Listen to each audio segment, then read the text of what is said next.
I'm really delighted to be here in the Croydon Buddhist Centre. It's been a while since I was last here. I have been here since the 1980s to do talks in here, but this visit feels very significant. It's the longest sort of period I've had staying down here. I haven't actually stayed overnight at Aryatara, the community associated with the centre, since 1990. So that is bringing back quite a lot of memories. And yes, and I've done a lot of teaching in this room, and it's changed a little bit since I was here, but the rupa's the same, and the look of the place is the same. I can't remember how many classes I've done in this room, but I've done many, and I was also reflecting in the meditation upstairs that I was sitting in a place where I'd waited tables when we had our very successful restaurant. And when Viryadeva and Vajragupta asked me to come down and to do a talk this morning, quite quickly the sort of theme flashed into my mind, not particularly worked out, but a sort of, I don't know, a kind of intuition or an inspiration, as it were, about what I might explore, what I might talk about. And what came with that was the last verse of the section on flowers from the Dhammapada, the famous Buddhist text, one of the most famous Buddhist texts, a collection of sayings of the Buddha. So the last verse, which we studied on Thursday evening in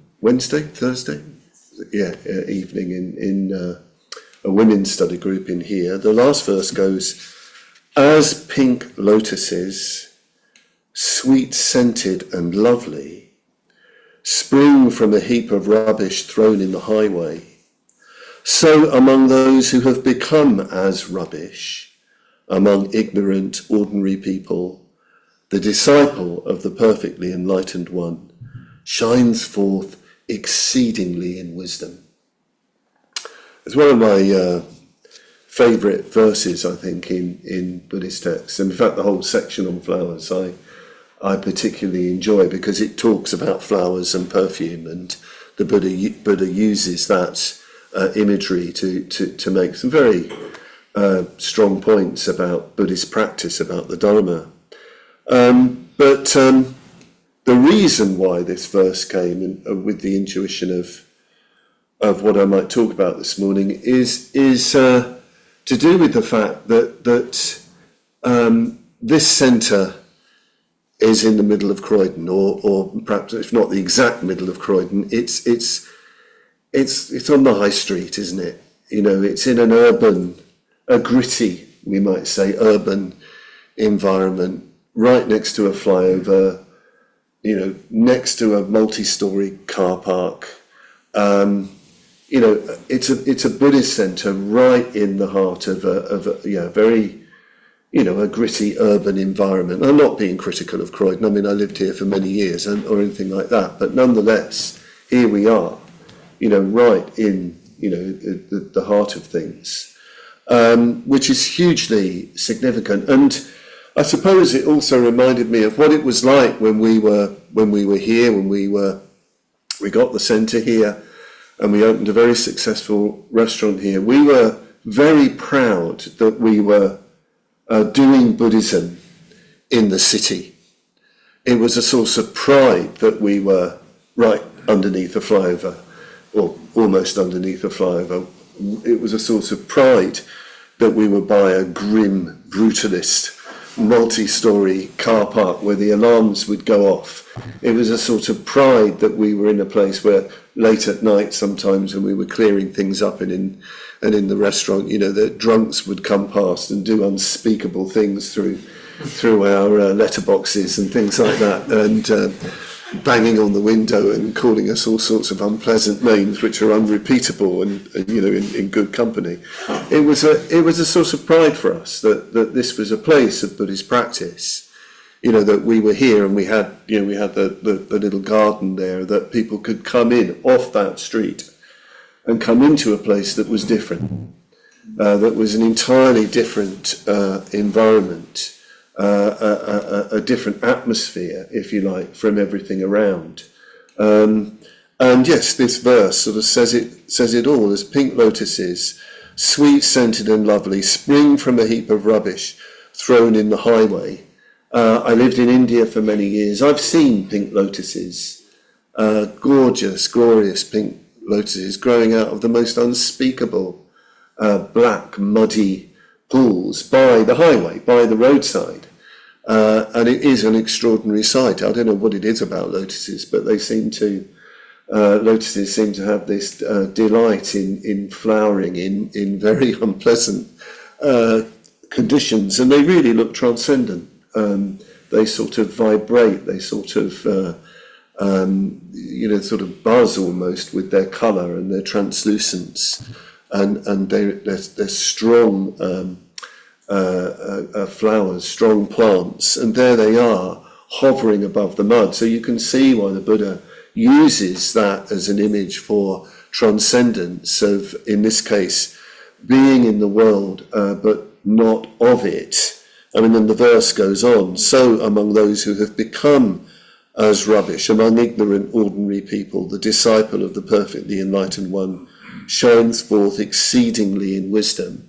And in our group, actually, Monique drew our attention to something that I hadn't noticed, is this word become.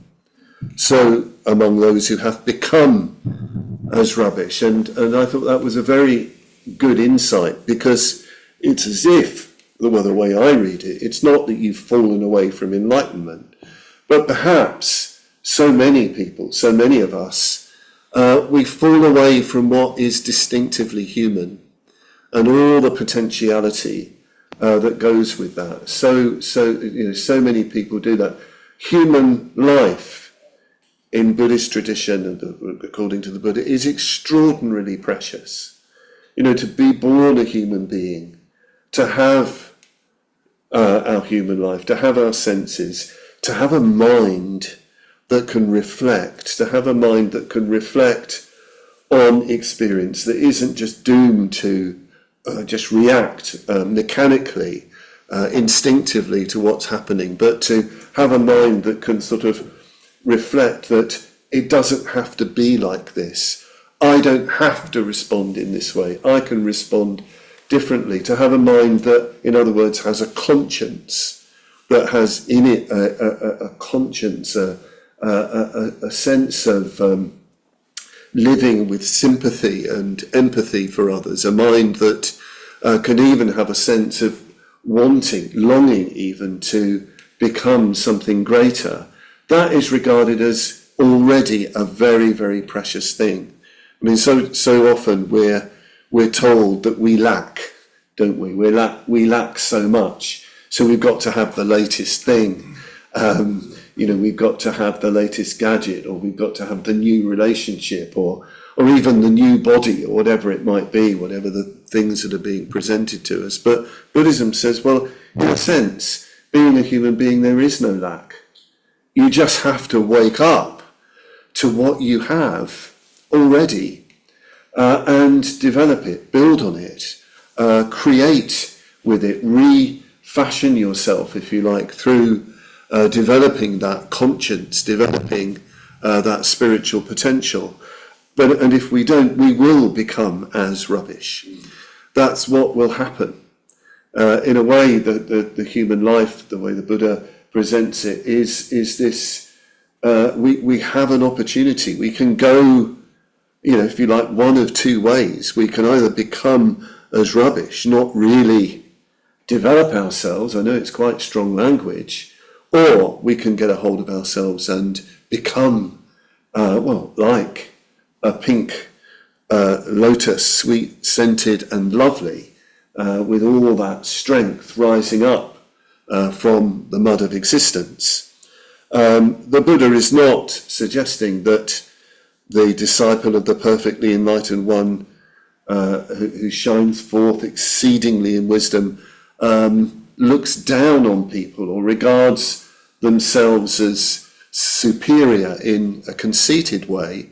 If this was a text from the Mahayana tradition, it would really emphasize the compassion it wouldn't just be the shining forth of wisdom, it would be the shining forth of compassion.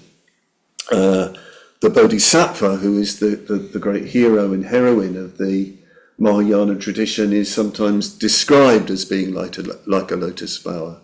They are in the world but not of the world. They're responding out of compassion to people who've fallen, as it were, but they're not defined by that. So this is what flashed into my mind when I was thinking about this talk, that having an urban Buddhist centre, in a sense, not just having an urban Buddhist centre, but living an urban environment as a Buddhist, you've really got no choice. Sorry to say that. You have to become that lotus. You have to shine forth exceedingly in wisdom and compassion.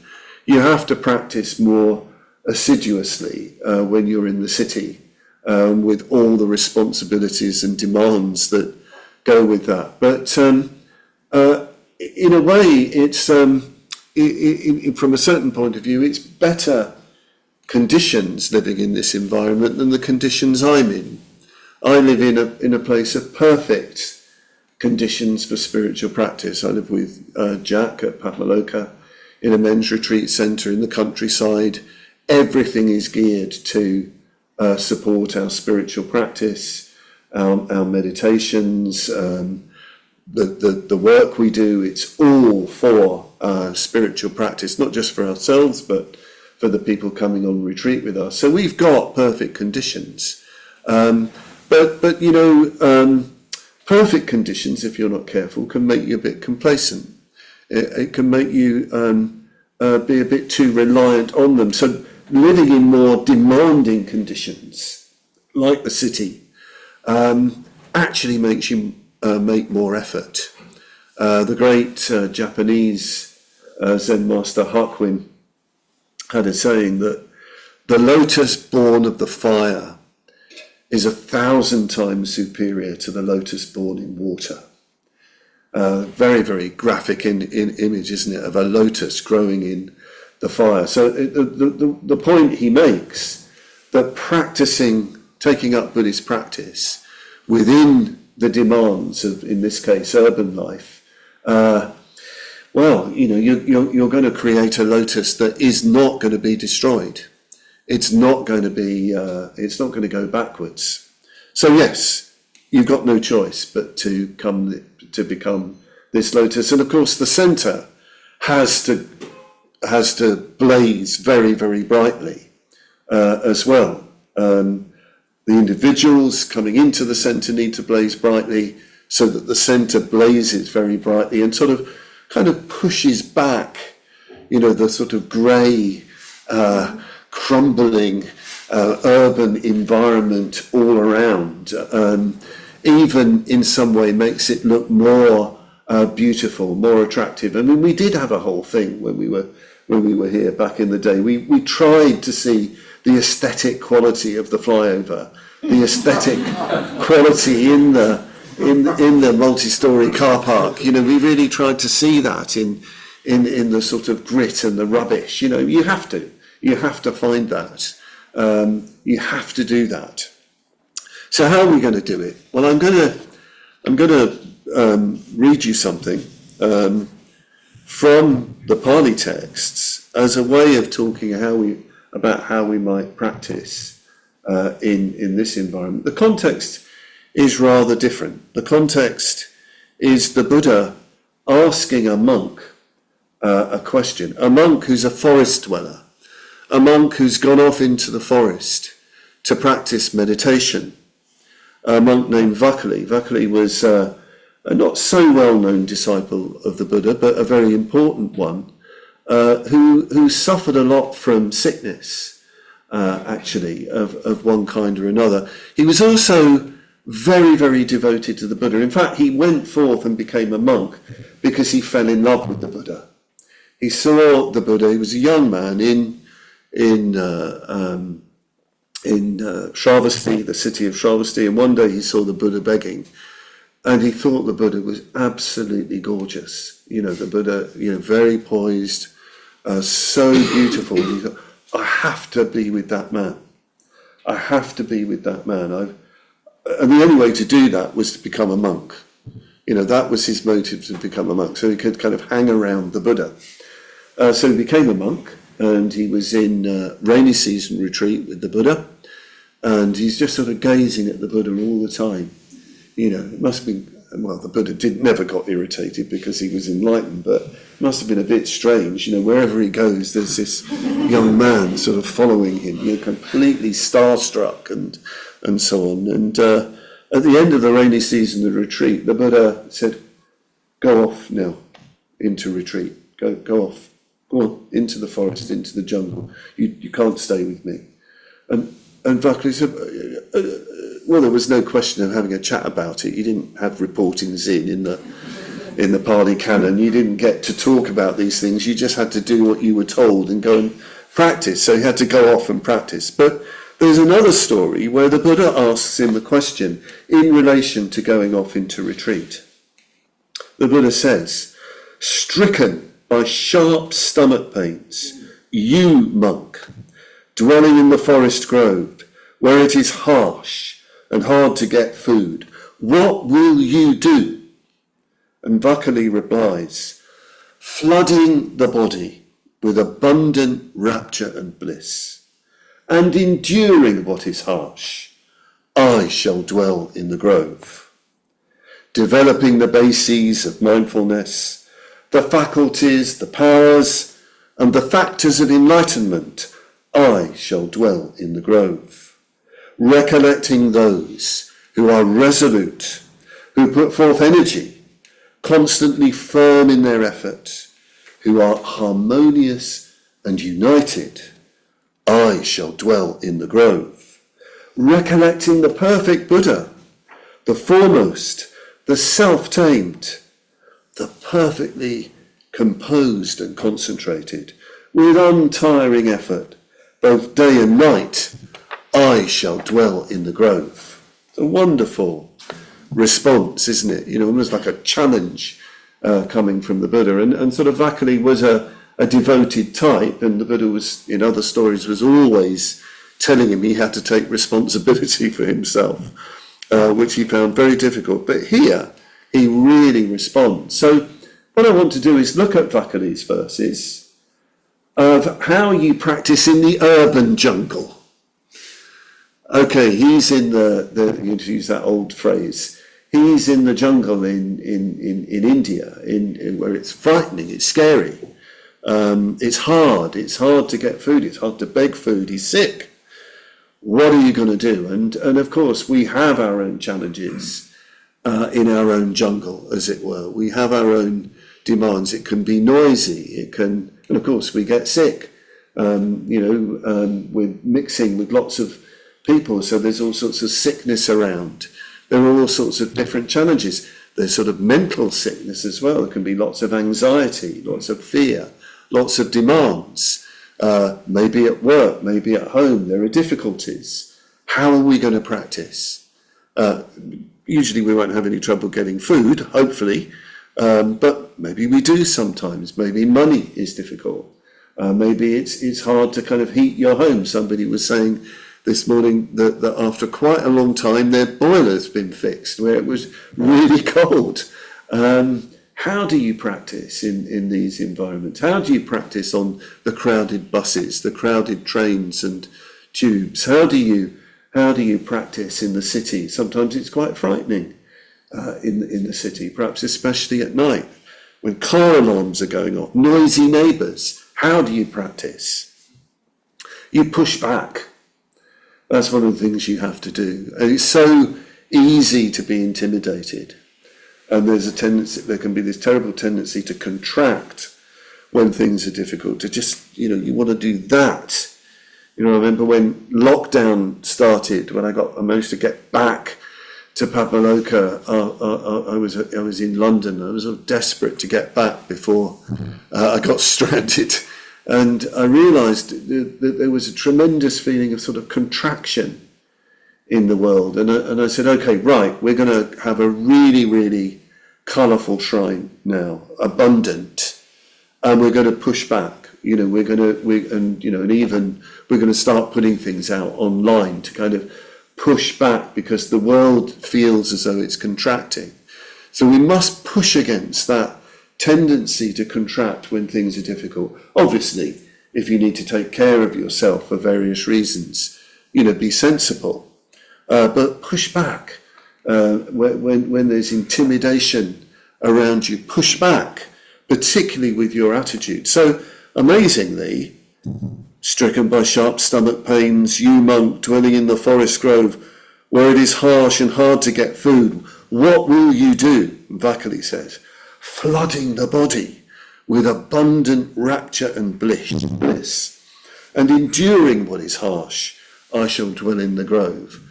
You have to endure sometimes. Sometimes you've just got to bear stuff. You've got to sort of dig in. There are many passages in the old Buddhist texts where it describes a monk or a nun meditating, overwhelmed by physical difficulty, mental difficulty because of previous actions, the ripening of karma, and the Buddha just says, bear it. Bear it. I always used to think, well, it's a bit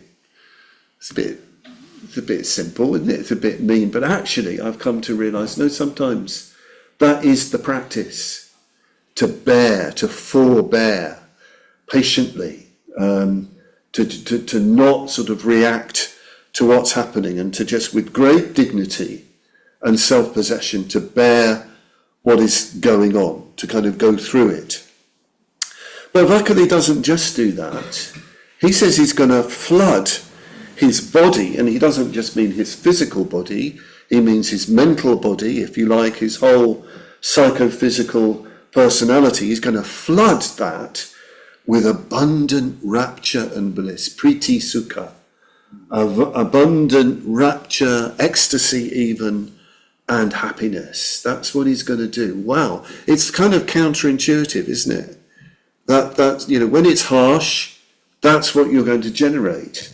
But of course, it begs the question: how do you generate that rapture and bliss? How do you do that? Where are the sources of that in you? What do you need to call on for that to happen? What it always inevitably brings up for me with this is two great things: metta, loving kindness, and beauty.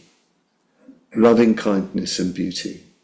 These two things need to be very alive in our spiritual life. Maybe it has to be beauty first, because sometimes it's hard to generate loving kindness. But we must look for beauty. Vajragupta mentioned that email I sent him, and I think I suspect I was picking up on the fact, Vajragupta, that you weren't giving enough attention to what you really loved. What you really loved, the beauty of the Dharma and communicating the Dharma. You're a man of great responsibility and duty, and always doing what you're asked to do. But one of the things I knew that you loved was communicating the Dharma and creating environments for the Dharma and coming together with people in the Dharma. So you have to find beauty. You have to find what really moves you. If you want that rapture and bliss in your life, in the city, you've got every day, you've got to look for those sources of inspiration. Look for beauty. Obviously in nature, just if there's a tree outside your window, just look at that tree, find the beauty in that. I mean, where was I the other day? I did some things in Brixton before I came here. I'm on a sort of South London boroughs tour, and I was walking through Brixton. It was a pretty grim day, and there was this single bird in this bare bush singing its heart out. It was it gave so much promise and uplift. So it's things like that need to be very strongly alive, I think, when you're practicing the Dharma in the city. And of course, if you recollect those things that will engender that rapture and that bliss, when you're meditating or at other times. You're blessed in the city with wonderful art galleries. People have been giving me cards wherever I've gone from the exhibition going on at the moment. I think it's at Terza Garwood at Dulwich Picture House. Gorgeous, lovely, playful paintings. Well, there's lovely galleries in the city, thankfully. So make the most of that. Make the most of colour. Make beauty. Make beauty. You don't have to be an artist to make beauty. Just play with colour.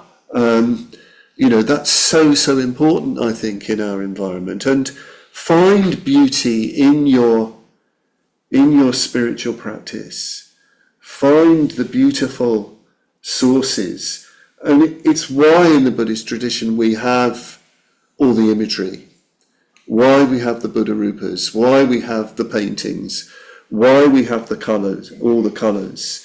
They are, as it were, religious objects, but there's a lot of emphasis on beauty in these figures, and find the image that really moves you, that really gets a hold of you. I mean, this image I find very moving in particular, because I remember when it was made. There's a mitra named Doe Phillips made this image. She looked at Gandharan imagery, that's the Indian Greek sculptures of the Buddha, and made her own version of it. And we wanted very definitely a walking image, because we wanted to have this imagery of enlightenment, the beauty of enlightenment, the beauty of wisdom and compassion coming out into the world. So find your sources of beauty.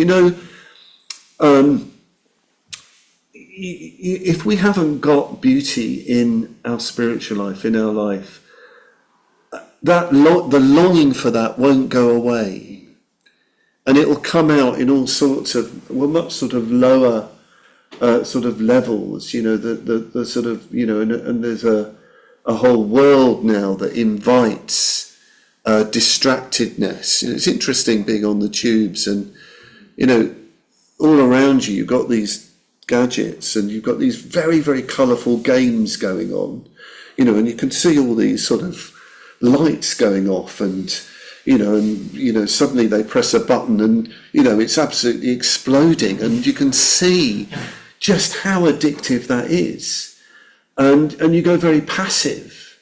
It's very entertaining and distracting, but that means, I think, you stop taking the initiative to create and find real beauty and interest in yourself, in your spiritual practice. When rapture and bliss are present in your body, in your personality, you don't have to seek that outside. There's a sort of abundance flowing and developing within you. So you've got to find that which you really, really passionately love in your Buddhist life. Well, not just in the city, in the countryside as well. When I was ordained on a weekend retreat, it was an incredibly vivid weekend, very, very lovely weekend. And a few days after the weekend, I got sent a postcard by Sangharakshita, our teacher. And postcards that came from him were sort of pored over for their meaning, even if they were really quite ordinary. There must be a sort of meaning. But this one was kind of more explicit. It was a reproduction of a painting by Magritte, the Belgian sort of surrealist. A clear blue sky with 3 perfectly painted apples floating in the sky. But the apples were gold, blue and red. Gold, blue and red. Gold, blue and red. And the name of the painting was First Love. First Love. And Sangharakshita knew that I had a propensity to be passionate and having very strong sort of emotions. And the message was very clear. No, these are your first love now. And you have, not as an idea, but to sort of discover their beauty. There is a beauty in the Buddha. Vakali saw it. He fell in love with the Buddha. There is a beauty in the Dharma. There is a beauty in the Sangha. And the more you can find that beauty, the more you can generate that incredible rapture and bliss within yourself. And, well, I'll come to beauty in the Sangha in a moment, but let's go to beauty in the Dharma, because the next verse, the next response that Vakali has, after all that rapture and bliss, he talks about developing the bases of mindfulness, the faculties, the powers, and the factors of enlightenment. I shall dwell in the grove. Well, of course, this is the Dharma. These are the Dharma practices, the bases of mindfulness. There's different ways you can talk about mindfulness. There's a sort of classic way of talking about mindfulness, the Satipatthanas, but I like Sangharakshita's dimensions of awareness of things, awareness of environment. Again, I think that brings up the whole area of beauty. And by the way, about mindfulness of environment, I remember when we were on a seminar with Sangharakshita, and somebody who was then the chairman of the London Buddhist Centre in gritty old Bethnal Green, it was a bit grittier in those days, he said, "Oh, Bhante, it's really difficult to be mindful in the city, mindful of things, and to find aesthetic enjoyment in it." And of course, Sangharakshita had spent quite a lot of time in his room at the London Buddhist Centre, and he said, "Well, I don't find it difficult. There's a brick wall opposite my window. I have many hours enjoying looking at the bricks, looking at the different colours of the bricks, looking at the bricks in the rain, looking at the bricks in the sunshine. I don't find it difficult at all," which rather put us in our place. And in a way, well, it's, again, your mindfulness, it heightens your awareness of things. But then there's mindfulness of yourself, mindfulness of your body and its movements. Again, Sangharakshita was so strong on that. It's not just about mindfulness of your sort of feelings, your emotions, your thought, mindfulness of the body and your movements. Again, lots of stories from him today. I can remember a question and answer session where he was being asked by quite senior order members, really into meditation, how they could develop their meditation more fully. What was the particular thing they need to do? And he said, Sangharakshita said, I think there needs to be much more attention paid to mindfulness. And when I say mindfulness, I mean turning up on time, not forgetting appointments, not leaving things behind in my room, when you've come to see me, not dropping things and breaking crockery. It seems a lot of broken crockery is happening in the community at the moment. Turning off lights after you leave the room, not slamming doors. And he went on and on and on. And, this particular person was sort of kind of notorious for their forgetfulness. So mindfulness in that very ordinary sense of our body and its movement, our place in the world, continuity of purpose, that's a practice. And, you have to exert that quite strongly, I think, in the city, especially in crowded spaces. When there's mindfulness of emotions, mindfulness of thoughts, bringing awareness to those things, really feeling, but being aware of what you're feeling, being aware of your thoughts, especially whether or not you're thinking about the Dharma. You're really reflecting on what the Buddha taught. And then there's mindfulness of others. So important. One of the things that I noticed coming to the city is, I live in the countryside where people say hello to each other. They say thank you to each other. There's lots of sort of courtesies.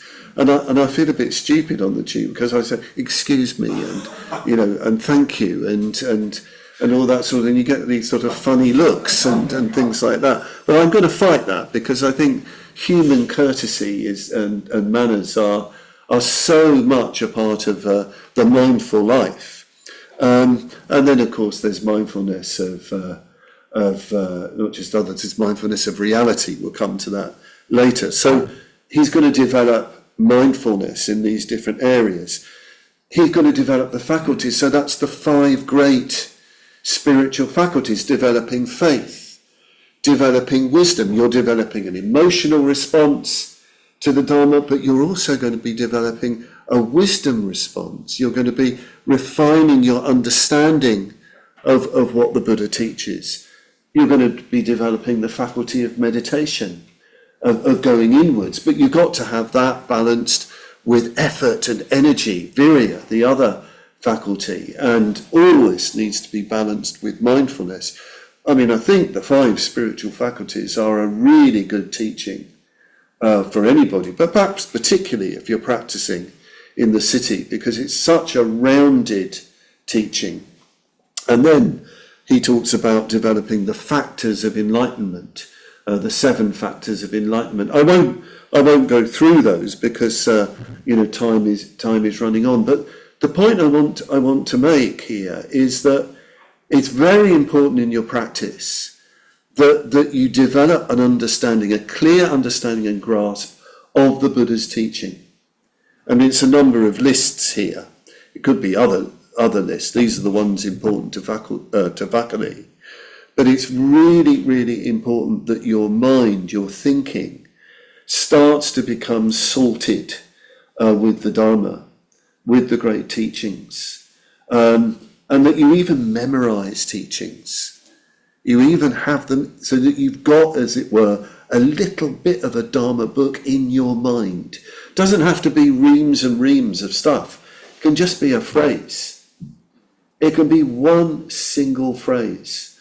Sangharakshita says you can gain enlightenment through having insight into half a verse of the Dhammapada.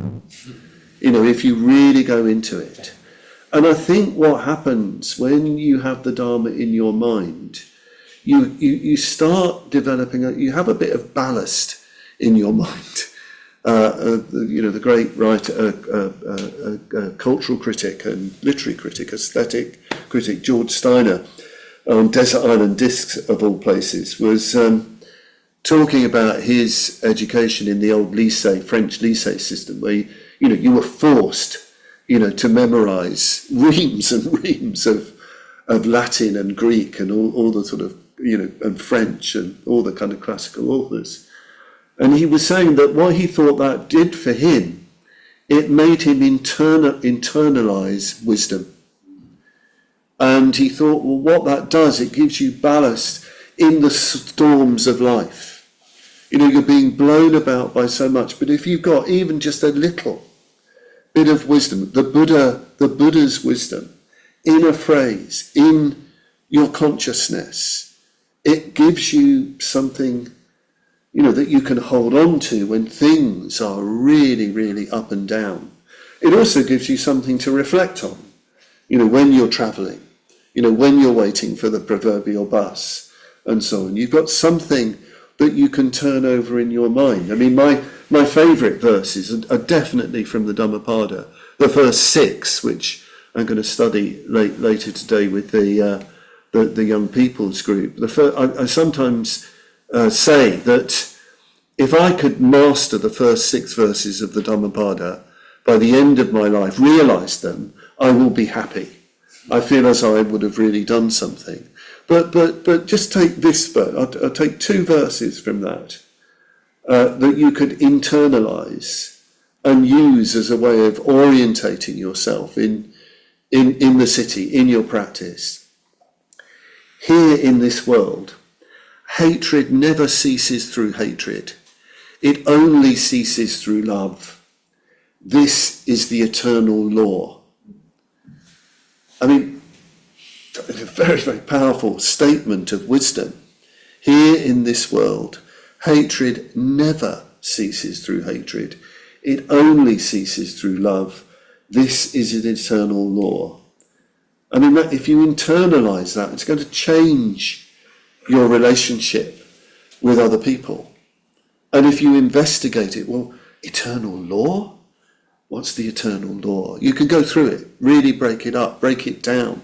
What does that mean? How do I measure up in relation to that? And then the next verse, which really struck me when I first really heard it in a talk by Sangharakshita in India, in honour of a man who'd just suddenly died, one of the mitras in our Sangha. Others who don't know that hatred never ceases through hatred, others do not realise that we are all heading for death. Those who realise it will end their quarrels. I mean, when I heard that phrase, I knew the Buddha was enlightened.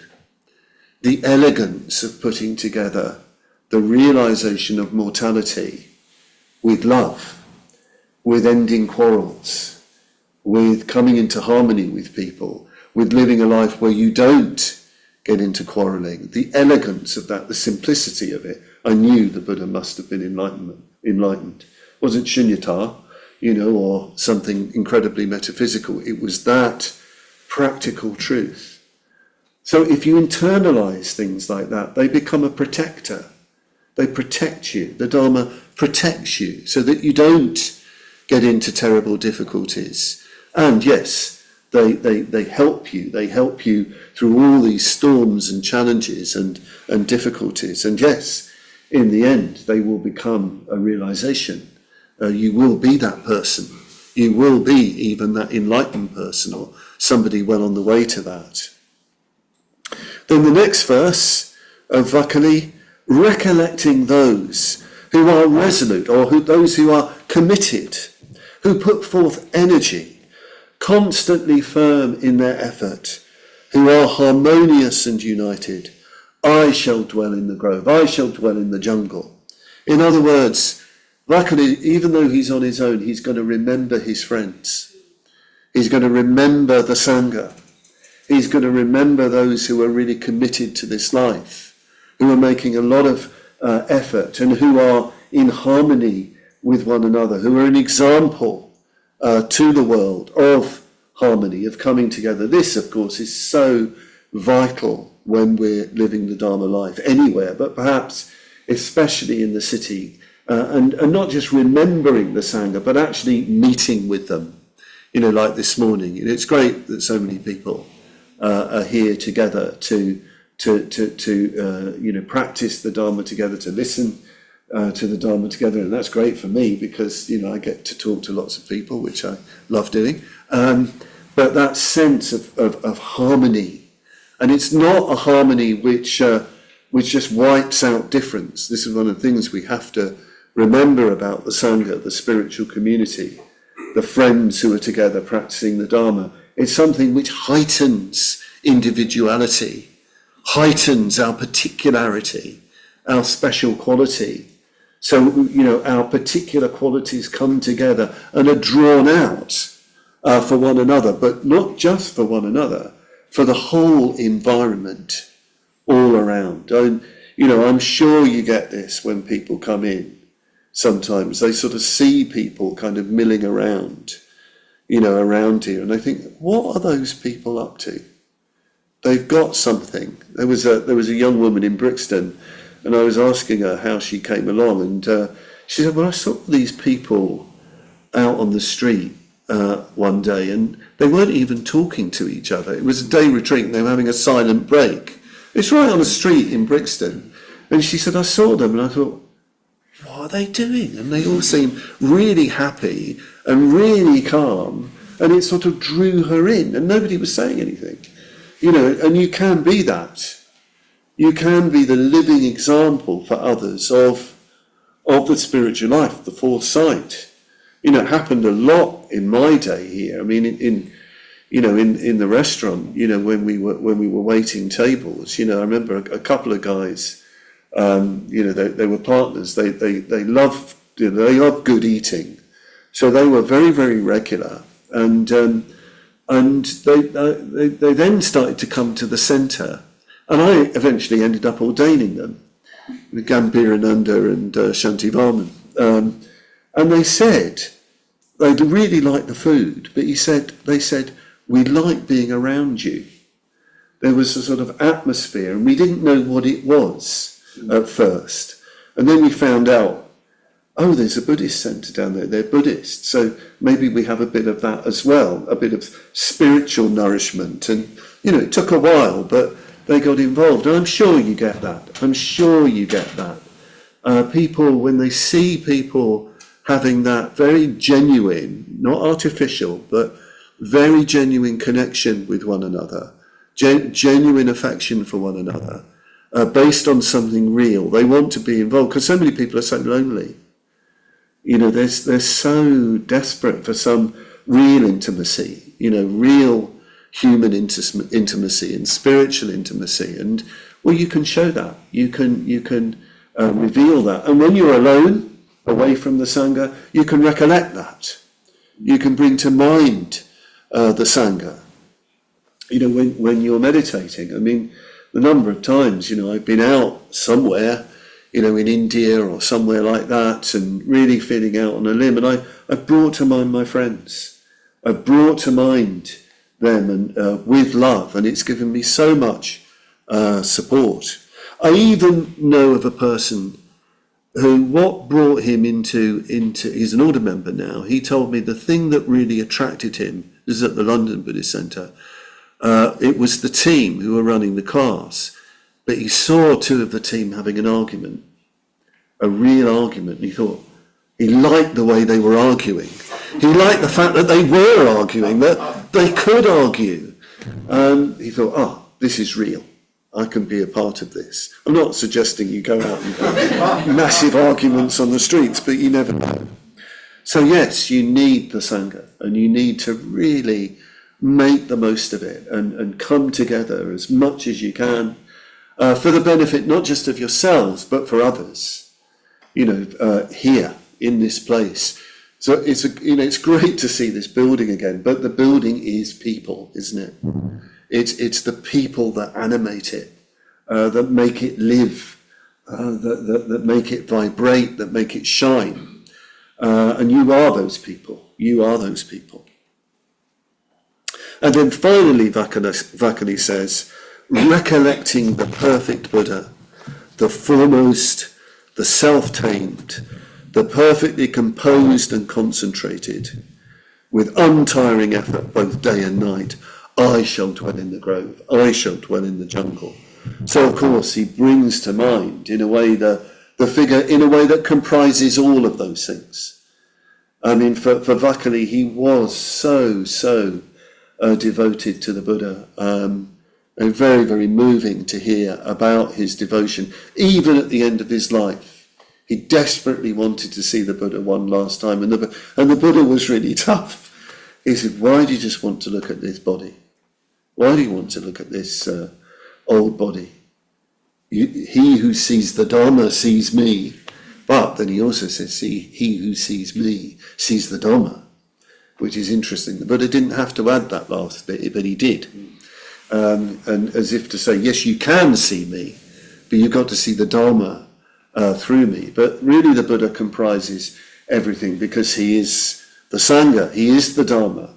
He is the one, for Vakali, who would engender all that rapture and bliss and ecstasy. And you can have, you know, the Buddha in your life. Have your shrines at home every day, you know, offer flowers and lights and incense, keep it clean. Imagine even that you're with the Buddha. Practice recollection of the Buddha, remembering the Buddha. This is such an ancient Buddhist practice, which, you know, just goes back to disciples of the Buddha remembering him. Of course they remember him. It's the way you remember enlightenment, out your teacher. You know, I rarely stop remembering Sangharakshita. It's kind of always present in my mind, because he was the greatest man that I'd ever meet. He embodied for me mindfulness and kindness. I had so many significant interactions with him, including Aryatara, hugely significant interactions that were life-changing. So in the same way, the disciples of the Buddha would remember the Buddha, and we can remember the Buddha. It's a good way to practice, when you sit down to meditate, recollect when you do the mindfulness of breathing. The Buddha, this is sometimes said that the mindfulness of breathing is the Buddha's practice. In some traditions it says that was the practice with which he gained enlightenment, and you might even recollect, well, what would it be like? Just ask the question, would it be like to sit with someone who is fully and completely mindful all the time? It would be like being around a kind of force field of awareness, so that you yourself would want to be mindful. You'd be lifted up into that mindfulness, mindful presence. You could do that before you do the mindfulness of breathing. You could do it before the Padmavajra. Imagine sitting with the Buddha, radiating loving kindness, and not just some nice sensation. Loving kindness of the Buddha is a force, even a magic force that does stuff, that affects the environment. That's what you're really doing in metta. It's not a psychological practice. You're actually doing a karma.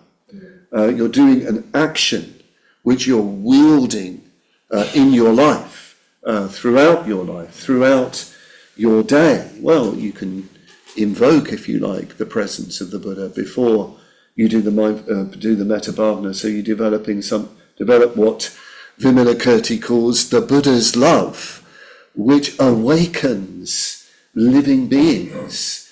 Vimalakirti also talks about the Bodhisattva's love, which continually matures and ripens living beings, because, of course, as Vimalakirti says, for a bodhisattva, the world consists only of living beings. Only of living beings. That's how a bodhisattva lives.